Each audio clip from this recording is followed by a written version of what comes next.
ಇವತ್ತು ನಾವು ಧ್ಯಾನ ಮಾಡಕ್ಕೆ ಹೋಗ್ತಿರೋ ಸತ್ಯವೇದ ವಚನ ಕೀರ್ತನೆಗಳು 34ರಲ್ಲಿ 17ನೇ ವಾಕ್ಯ.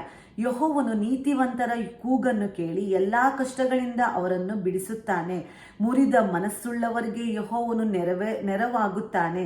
ಕುಗ್ಗಿ ಹೋದವರನ್ನು ಉದ್ಧಾರ ಮಾಡುತ್ತಾನೆ. ಇಲ್ಲಿ ದೇವರು ಹೇಳ್ತಾರೆ, ನೀತಿವಂತರ ಪ್ರಾರ್ಥನೆಯನ್ನು ಅವರ ಕೂಗನ್ನು ನಾನು ಕೇಳಿ ಬಿಡಿಸ್ತೀನಿ. ಅವ್ರ ಕಷ್ಟದ ಸಮಯದಲ್ಲಿ ನಾನು ಕಾಪಾಡ್ತೀನಿ, ಅವ್ರನ್ನ ನಡೆಸ್ತೀನಿ, ಮುರಿದ ಮನಸ್ಸನ್ನು ನಾನು ಕಟ್ಟುತ್ತೀನಿ, ಸಹಾಯ ಮಾಡ್ತೀನಿ, ಅವ್ರಿಗೆ ಬಿಡುಗಡೆ ಕೊಡ್ತೀನಿ ಅಂತ ದೇವರು ಹೇಳ್ತಾ ಇದ್ದಾರೆ. ಆದರೆ ನಾವು ಬೈಬಲಲ್ಲಿ ನೋಡ್ತಿರ್ಬೇಕಾದ್ರೆ ಗೊತ್ತಾಗುತ್ತೆ, ನೀತಿವಂತನು ಭೂಮಿ ಮೇಲೆ ಒಬ್ಬನೂ ಇಲ್ಲ. ಆದರೆ ಇಲ್ಲಿ ದೇವ್ರು ಏನ್ ಹೇಳ್ತಾರೆ, ನೀತಿವಂತನು ಒಬ್ಬನೂ ಇಲ್ಲ ಅಂತ ಹೇಳ್ತಾ ಇದ್ದಾರೆ ದೇವರು. ಮತ್ತೆ ನೀತಿವಂತನ ಕೂಗನ್ನು ಕೇಳಿ ನಾನು ಅವ್ರ ಕಷ್ಟದಿಂದ ಬಿಡಿಸ್ತೀನಿ ಅಂತ ಹೇಳ್ತಾ ಇದ್ದಾರಲ್ಲ. ಹೇಗೆ ಅಂತಂದ್ರೆ, ನೀತಿವಂತನು ಹೌದು ದೇವರ ಮಕ್ಕಳೇ, ಹೌದು ನೀತಿವಂತನು ಈ ಭೂಮಿ ಮೇಲೆ ಯಾರು ಇಲ್ಲ. ಆದರೆ ನಾವು ನೀತಿವಂತನು ಆಗುವುದಕ್ಕೆ ಕೊಟ್ಟಂತ ಮಹಾ ಕೃಪೆ ಯಾವುದು ಅಂತಂದ್ರೆ ಯೇಸುವಿನ ರಕ್ತ. ಯೇಸುವಿನ ಕಲ್ವಾರಿ ಯೇಸು ಸ್ವಾಮಿ ಸುರಿಸಿದಂತ ಪ್ರಶಸ್ತ ರಕ್ತ, ಕಲ್ವಾರಿ ಶಿಲುಬೆಯಲ್ಲಿ ನಮಗಾಗಿ ಸುರಿಸಿದಂತಹ ಯೇಸು ರಕ್ತದಿಂದ ನಾವು ನೀತಿವಂತರು ಅಂತ ಅನ್ಸ್ಕೊಳ್ಳೋದಕ್ಕೆ, ನೀತಿವಂತರು ಆಗೋದಕ್ಕೆ ಸಾಧ್ಯವಾಗುತ್ತೆ ದೇವ್ರ ಮಕ್ಕಳೇ. ಹೇಗೆ ಅಂತಂದ್ರೆ, ನಾವು ಯೇಸು ಸ್ವಾಮಿನ ನಂಬಿ, ಯೇಸುವೆ ಸತ್ಯವಾದ ದೇವರು ಅಂತ ನಂಬಿ ಅವರ ರಕ್ತದಿಂದ ನಾವು ತೊಳೆಯಲ್ಪಟ್ಟಾಗ ನಮ್ಮ ಪಾಪಗಳು, ಕೊರತೆಗಳು, ನಮ್ಮ ತಪ್ಪುಗಳು ಏನೇ ಇದ್ರೂ ಕೂಡ ದೇವರು ನಮ್ಮನ್ನ ಅವರ ರಕ್ತದಿಂದ ತೊಳೆದು ಶುದ್ಧೀಕರಿಸಿದಾಗ ನಾವು ನೀತಿವಂತರ ಅಂತ ಆಗ್ತೀವಿ. ನೀತಿವಂತರು ಆಗಿ ನಾವು ಒಂದು ಬದಲಾವಣೆಯನ್ನು ದೇವರು ನಮ್ಮ ಜೀವಿತದಲ್ಲಿ ತರ್ತಾರೆ. ಆದ್ರಿಂದ ದೇವ್ರು ಹೇಳ್ತಾರೆ, ನೀತಿವಂತನ ಪ್ರಾರ್ಥನೆಯನ್ನು ನಾನು ಕೇಳಿ ನಾನು ಉತ್ತರವನ್ನು ಕೊಡ್ತೀನಿ, ಅವ್ರನ್ನ ಬಿಡಿಸ್ತೀನಿ ಕಷ್ಟದಿಂದ ಅಂತ ಎಷ್ಟು ಚೆನ್ನಾಗಿ ದೇವ್ರು ಮಾತಾಡ್ತಿದ್ದಾರೆ. ಹಾಗಾದರೆ ನಾವೇನ್ ಮಾಡಬೇಕು? ನಾವು ಪ್ರಾರ್ಥನೆ ಮಾಡುವಾಗ, ನಾವು ನಮ್ಮ ನಾರ್ಮಲ್ ಆಗಿ ಪ್ರಾರ್ಥನೆ ಮಾಡುವಾಗ ದೇವರು ಆ ಪ್ರಾರ್ಥನೆಗೆ ಉತ್ತರ ಕೊಡೋದಕ್ಕೂ ಸ್ವಲ್ಪ ಏನಾಗುತ್ತೋ, ತಡ ಆಗುತ್ತೋ, ಏನಾಗುತ್ತೋ ಗೊತ್ತಿಲ್ಲ. ಆದರೆ ನಾವು ಯೇಸುವೆ ನಮ್ಮ ತಪ್ಪುಗಳು, ನಮ್ಮ ಪಾಪಗಳು, ನಮ್ಮ ಕೊರತೆಗಳನ್ನು ಕ್ಷಮಿಸಿ ದೇವರೇ ಅಂತ ನಾವು ದೇವರ ಸನ್ನಿಧಾನದಲ್ಲಿ ಅದನ್ನ ಮೊರೆ ಇಟ್ಟು ಪ್ರಾರ್ಥನೆ ಮಾಡಿ ಯೇಸುವಿನ ರಕ್ತವನ್ನು ನಾವು ಸ್ವೀಕರಿಸಿದಾಗ, ಯೇಸುವೆ ನಿಮ್ಮ ರಕ್ತದಿಂದ ನನ್ನ ಪಾಪವನ್ನು, ನನ್ನ ತಪ್ಪುಗಳನ್ನು, ನನ್ನ ಕೊರತೆಗಳನ್ನು ಕ್ಷಮಿಸ್ರಿ ದೇವರೇ ಅಂತ ನಮ್ಮನ್ನ ನಾವು ತಗ್ಗಿಸಿ ಒಪ್ಪಿಸಿ ಯೇಸುವಿನ ಬಳಿಯಲ್ಲಿ ಕೊಟ್ಟಾಗ ದೇವರು ನಮ್ಮನ್ನ ಅವ್ರ ರಕ್ತದಿಂದ, ಕಲ್ವಾರಿ ಶಿಲುಬೆಯಲ್ಲಿ ಸುರಿಸಿದ ರಕ್ತದಿಂದ ದೇವರು ನಮ್ಮನ್ನ ಬಿಡಿಸಿ, ನಮ್ಮನ್ನ ತೊಳೆದು, ನಮ್ಮನ್ನ ಶುದ್ಧೀಕರಿಸಿ, ನಮ್ಮನ್ನ ನೀತಿವಂತರನ್ನಾಗಿ ಮಾಡ್ತಾರೆ. ಅದಾದ್ಮೇಲೆ ನಾವು ಮಾಡುವ ವಿಜ್ಞಾಪನೆಗಳಿಗೆ ದೇವರು ಉತ್ತರವನ್ನು ಕೊಡ್ತಾರೆ. ಆದ್ರಿಂದ ದೇವರು ಹೇಳ್ತಿದ್ದಾರೆ ಇಲ್ಲಿ, ನೀತಿವಂತನ ನಾನು ಮಾಡ್ತೀನಿ, ಯೆಹೋವನು ನೀತಿವಂತರ ಕೂಗನ್ನು ಕೇಳಿ ಎಲ್ಲಾ ಕಷ್ಟಗಳಿಂದ ಅವರನ್ನು ಬಿಡಿಸ್ತೇನೆ ಅಂತ ದೇವರು ಇಲ್ಲಿ ಮಾತಾಡ್ತಿದ್ದಾರೆ ದೇವ್ರ ಮಕ್ಕಳೇ. ಆದ್ರಿಂದ ನಿಮ್ಮ ಕಷ್ಟಗಳಲ್ಲಿ, ನಿಮ್ಮ ಸಂಕಟಗಳಲ್ಲಿ ನೀವೇನ್ ಮಾಡಬೇಕು? ನೀವು ಮೊದಲನೇದಾಗಿ ನಿಮಗೆ ಅದ್ಭುತಗಳು ನಡಿಬೇಕು, ನಿಮ್ಮ ಜೀವಿತದಲ್ಲಿ ದೊಡ್ಡ ಕಾರ್ಯಗಳು ನಡಿಬೇಕು ಅಂತಂದ್ರೆ ಮೊದಲಾಗಿ ನೀವು ದೇವರ ಸನ್ನಿಧಾನದಲ್ಲಿ ಓಡೋಗಿ, ದೇವರೇ ನನ್ನ ತಪ್ಪುಗಳು, ನನ್ನ ಕೊರತೆಗಳು, ನನ್ನ ಪಾಪಗಳು ಏನೇ ಇದ್ರೂ ಅದನ್ನ ನಿಮ್ಮ ರಕ್ತದಿಂದ ತೊಳೆದು ಶುದ್ಧೀಕರಿಸಿ ಅಂತ ಒಪ್ಪಿಸ್ಕೊಟ್ಟು ಪ್ರಾರ್ಥನೆ ಮಾಡುವಾಗ ದೇವರು ನಮ್ಮ ಜೀವಿತದಲ್ಲಿ ದೊಡ್ಡ ಕಾರ್ಯಗಳನ್ನು ಮಾಡ್ತಾರೆ ದೇವ್ರ ಮಕ್ಕಳೇ. ಅದೇ ರೀತಿ ನಾವು ಹೊಸ ಒಡಂಬಡಿಕೆಯಲ್ಲಿ ಓಡುವಾಗ ಯೋಹಾನ ಬರೆದ ಪತ್ರಿಕೆಯಲ್ಲಿ ನಾವು ಅದರಲ್ಲಿ ಯೋಹಾನ ಬರೆದ ಪತ್ರಿಕೆ 15ರಲ್ಲಿ 7ನೇ ವಾಕ್ಯ ಹೇಳುತ್ತೆ, ನೀವು ನನ್ನಲ್ಲಿಯೋ ನನ್ನ ವಾಕ್ಯಗಳು ನಿಮ್ಮಲ್ಲಿಯೋ ನೆಲೆಗೊಂಡಿದ್ದರೆ ಏನು ಬೇಕಾದರೂ ಬೇಡಿಕೊಳ್ಳಿರಿ, ಅದು ನಿಮಗೆ ದೊರೆಯುವುದು. ಇಲ್ಲಿ ದೇವರು ಹೇಳ್ತಿದ್ದಾರೆ, ನೀವು ನನ್ನಲ್ಲಿ, ನಾವು ದೇವರಲ್ಲಿ ಇದ್ದಾಗ, ದೇವರ ವಾಕ್ಯಗಳು ನಮ್ಮಲ್ಲಿ ಇದ್ದಾಗ, ನಾವು ದೇವರಲ್ಲಿ ಏನಾದರೂ ಬೇಡಿಕೊಂಡ್ರು ದೇವರು ಅದನ್ನು ನಮಗೆ ಕೊಡುವಂತರಾಗಿದ್ದಾರೆ. ಹಾಗಾದರೆ ನಮ್ಮ ಜೀವಿತದಲ್ಲಿ ನಮ್ಮ ಕಷ್ಟಗಳಿಗೆ, ನಮ್ಮ ದುಃಖಗಳಿಗೆ ಬಿಡುಗಡೆಯಾಗಿ ನಮ್ಮ ಜೀವಿತದಲ್ಲಿ ದೊಡ್ಡ ಕಾರ್ಯಗಳು ನಡಿಬೇಕು ಅಂತಂದ್ರೆ ಮೊದಲನೇದಾಗಿ ಏನ್ ಮಾಡಬೇಕು? ನಾವು ನೀತಿವಂತರಂತ ಅನ್ಸ್ಕೋಬೇಕು. ಹೇಗೆ? ನಮ್ಮ ತಪ್ಪುಗಳನ್ನು, ನಮ್ಮ ಪಾಪಗಳನ್ನು ದೇವರ ಸನ್ನಿಧಿಯಲ್ಲಿ ಒಪ್ಪಿಸಿಕೊಟ್ಟು ದೇವರ ಯೇಸುವಿನ ರಕ್ತದಿಂದ ನಾವು ತೊಳೆಯಲ್ಪಟ್ಟಾಗ ಆ ಯೇಸುವಿನ ರಕ್ತ ನಮ್ಮನ್ನ ನೀತಿವಂತರನ್ನಾಗಿ ಮಾಡುತ್ತೆ. ಆವಾಗ ದೇವರು ನಮ್ಮನ್ನ ಕಷ್ಟಗಳಿಂದ ಬಿಡಿಸ್ತಾರೆ. ನಮ್ಮ ಜೀವಿತದಲ್ಲಿ ದೊಡ್ಡ ಕಾರ್ಯಗಳು ನಡಿಬೇಕಂದ್ರೆ ಏನ್ ಮಾಡ್ಬೇಕು? ಎರಡನೇದಾಗಿ ದೇವರ ವಾಕ್ಯಗಳು, ದೇವರು ಹೇಳ್ತಾ ಇದ್ದಾರೆ ಇಲ್ಲಿ, ನೀವು ನನ್ನಲ್ಲಿಯೋ, ಯೋಹಾನ 15:7 ನೀವು ನನ್ನಲ್ಲಿಯೋ.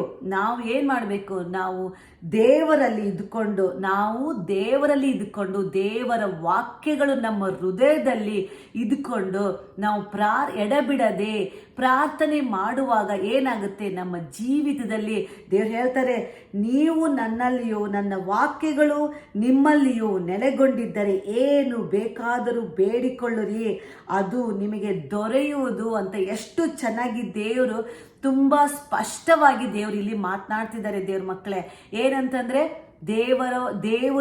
ದೇವರಲ್ಲಿ ನಾವು ಇದ್ಕೊಂಡು, ದೇವರ ವಾಕ್ಯವು ನಮ್ಮಲ್ಲಿ ಇದ್ಕೊಂಡು ನಾವು ಪ್ರಾರ್ಥನೆ ಮಾಡಿ ದೇವರ ಹತ್ರ ಬೇಡಿಕೊಳ್ಳುವಾಗ ನಮ್ಮ ಜೀವಿತದಲ್ಲಿ ದೊಡ್ಡ ದೊಡ್ಡ ಕಾರ್ಯಗಳು, ಮೆರಾಕಲ್ಸು, ಅದ್ಭುತ ಕಾರ್ಯಗಳು, ದೊಡ್ಡ ದೊಡ್ಡ ಕಾರ್ಯಗಳು ನಮ್ಮ ಜೀವಿತದಲ್ಲಿ ನಡೆಯುತ್ತೆ ಅಂತ ದೇವರು ಇಲ್ಲಿ ಈ ವಾಕ್ಯದ ಮುಖಾಂತರ ಮಾತಾಡ್ತಿದ್ದಾರೆ ದೇವ್ರ ಮಕ್ಕಳೇ. ಆದ್ರಿಂದ ಮೊದಲನೇದಾಗಿ ದೇವ್ರ ಸನ್ನಲ್ಲಿ ಒಪ್ಪಿಸ್ಕೊಟ್ಟು ದೇವರ ರಕ್ತದಿಂದ, ಯೇಸು ರಕ್ತದಿಂದ ತೊಳೆಯಲ್ಪಟ್ಟು ನೀತಿವಂತರ ಆದಾಗ ದೇವರು ನಮ್ಮನ್ನ ಕಷ್ಟದಿಂದ ಬಿಡಿಸ್ತಾರೆ. ಎರಡನೇದಾಗಿ ನಮ್ಮ ಜೀವಿತದಲ್ಲಿ ಏನಾದರೂ ದೊಡ್ಡ ಕಾರ್ಯಗಳು ನಡಿಬೇಕು, ನಮ್ಮ ಒಂದು ಜೀವಿತದಲ್ಲಿ ಮಿರಾಕಲ್ಸ್ ನಡಿಬೇಕು. ಅವೆಲ್ಲ ನಡಿಬೇಕು ಅಂತಂದ್ರೆ ಏನ್ ಮಾಡಬೇಕು? ದೇವರು ವಾಕ್ಯಗಳು ನಮ್ಮಲ್ಲಿ ನೆಲೆ ಊರ್ಬೇಕು.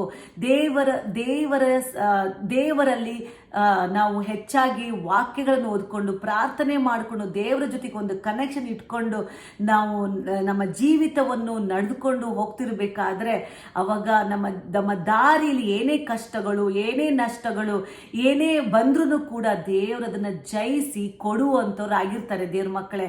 ಹೇಗೆಂದ್ರೆ ದೇವರು ವಾಕ್ಯಗಳ ಮುಖಾಂತರ ದೇವ್ರು ಮಾತನಾಡ್ತಿದ್ದಾರೆ. ಈ ವಾಕ್ಯ ಬಿಟ್ಟು ನಾವು ಲೋಕದ ಪ್ರಕಾರ ವಾಕ್ಯಗಳನ್ನು ಓದ್ದೇನೆ, ದೇವರ ಕಾರ್ಯಗಳನ್ನು ದೇವರಲ್ಲಿ ನಾವು ಇದ್ಕೊಳ್ಳದೇನೆ, ಪ್ರಾರ್ಥನೆ ಮಾಡ್ದೇನೆ, ನಾವು ನಮ್ಮ ಇಷ್ಟ ಪ್ರಕಾರ ಅವಾಗ ಏನಾಗುತ್ತೆ? ನಮ್ಮ ಆತ್ಮ ಸೋತೋಗುತ್ತೆ. ನಾವು ಲೋಕದ ಪ್ರಕಾರ ನಡೆಯಲ್ಪಡ್ತೀವಿ, ಲೋಕಕ್ಕೆ ಒಳಗಾಗ್ತೀವಿ.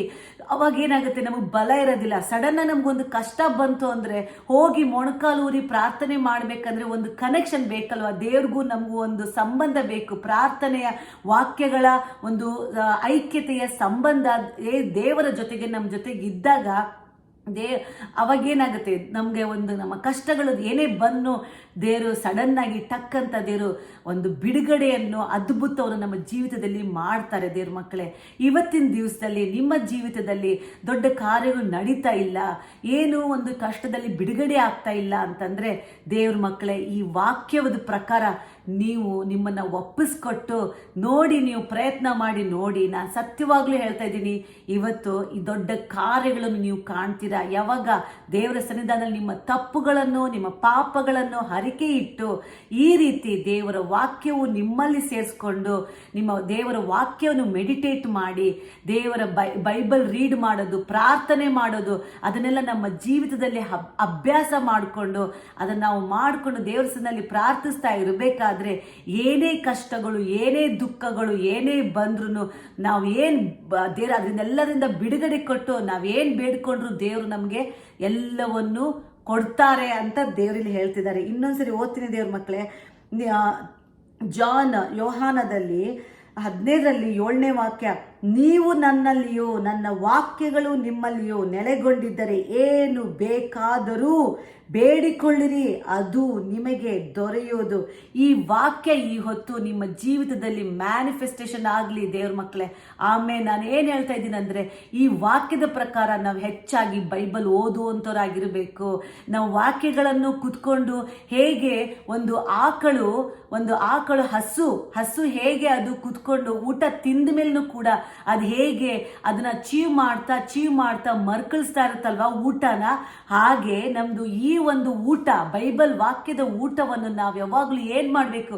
ಚೀವ್ ಮಾಡ್ತಾ ಅದನ್ನ ರಸನ ಹೀರ್ಬೇಕು. ಅವಾಗ ವಾಕ್ಯಗಳ ಬಲ ನಮ್ಮ ಕೀಲು ಮಜ್ಜೆಗಳಲ್ಲಿ ಹೋಗಿ ನಮ್ಮ ಜೀವಿತದಲ್ಲಿ ಆ ಒಂದು ವಾಕ್ಯವು ಮ್ಯಾನಿಫೆಸ್ಟೇಷನ್ ಆಗಿ ಹೊರಗೆ ಬಂದು ಅದ್ಭುತ ಕಾರ್ಯವನ್ನು, ದೊಡ್ಡ ದೊಡ್ಡ ಕಾರ್ಯಗಳು ನಮ್ಮ ಜೀವಿತದಲ್ಲಿ ಮಾಡುವಂಥದ್ದಾಗಿದೆ ದೇವ್ರ ಮಕ್ಕಳೇ. ಆದ್ದರಿಂದ ಈ ವಾಕ್ಯದ ಪ್ರಕಾರ ನೀವು ದೇವರಲ್ಲಿ ಇದ್ಕೊಂಡು, ದೇವರ ವಾಕ್ಯವು ನಿಮ್ಮಲ್ಲಿ ಇದ್ಕೊಂಡು ಬೇಡ್ಕೊಳ್ಳಿ ದೇವ್ರ ಹತ್ರ.